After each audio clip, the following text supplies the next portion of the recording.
Reform UK leader promising to deport more than 500,000 migrants. If you come to the UK illegally, you will be detained and deported and never, ever allowed to stay.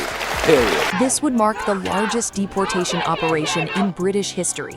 Over 600,000 illegal migrants placed directly in the government's sights. 5 military-grade deportation flights scheduled every single day. A newly formed force of 6,000 specialized enforcement officers, modeled after American ICE units. This was not a policy suggestion, it was a full-scale enforcement blueprint. And at the center of it stood Nigel Farage, proposing a system that mirrored Donald Trump's hardline approach to border control. Even the former US president hinted publicly that he supported mass deportations in the UK. The message was blunt.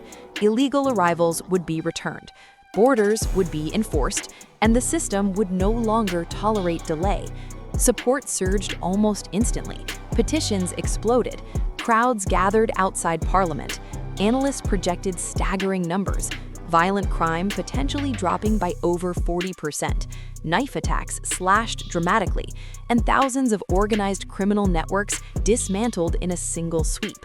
The Royal Navy would patrol the channel, illegal crossings reduced from over 1,000 per day to mere dozens.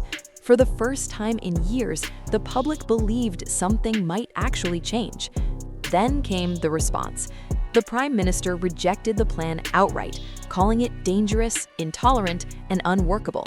Within hours, the atmosphere shifted. By nightfall, protests erupted. Crowds filled Parliament Square, chants echoed through the streets. And by 7:20 p.m., tensions exploded. Bottles were thrown, fireworks launched at police lines. Officers were surrounded. The order was given: retreat. Moments later, the Prime Minister issued a statement condemning hatred and reaffirming that deportation could not be based on nationality or background. But the streets were already boiling. Reports began pouring in from across the country: assaults, disturbances, and growing unrest. In South London, 2 women were attacked with machetes. The footage spread instantly. By 8 p.m., police vans were surrounded. Crowds shouted accusations of double standards and selective enforcement. And then the narrative fractured completely. Farage claimed thousands had been arrested for online speech, while violent offenders walked free. The government denied it, but the perception stuck. A viral video showing hundreds arriving on the coast reached millions in hours. Comments were disabled almost immediately. Then another revelation surfaced. A leaked demographic analysis suggested long-term political calculations were at play: millions in public spending, eventual citizenship pathways, and a shifting electoral base over time. The government dismissed the claims as conspiracy, but public trust was already collapsing. Farage responded with a stark warning. This was not about ideology, it was about safety. He argued that unchecked migration had fueled street crime, knife violence, and organized exploitation networks, that the same areas suffering the worst violence were the ones paying the highest price. He claimed that immediate removals would collapse criminal operations overnight, that deportations would reduce knife crime, dismantle grooming networks, and restore control. Supporters called it common sense. Critics called it extreme. But the statistics told a grim story: phone thefts surging, assaults climbing, entire neighborhoods afraid to go out at night.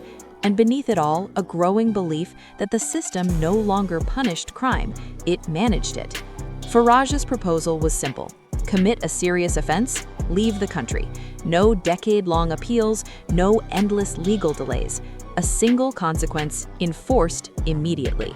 Supporters argued it would transform policing overnight, free up prisons, reduce court backlogs, and restore deterrence. Opponents called it authoritarian. But as pressure mounted, something else became clear. A silent majority had emerged. Millions who no longer spoke publicly, who avoided political conversations, who watched events unfold in silence. Our top Not story because they agreed, but because they were afraid to speak.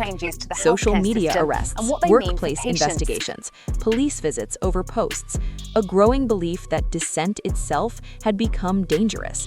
Farage called it a culture of fear, a system where disagreement was punished and silence rewarded. And as the debate intensified, so did the consequences. Deportation flights remained grounded, hotels filled with migrants at public expense, local economies buckled under the cost, millions spent daily, communities stretched thin, public trust eroding.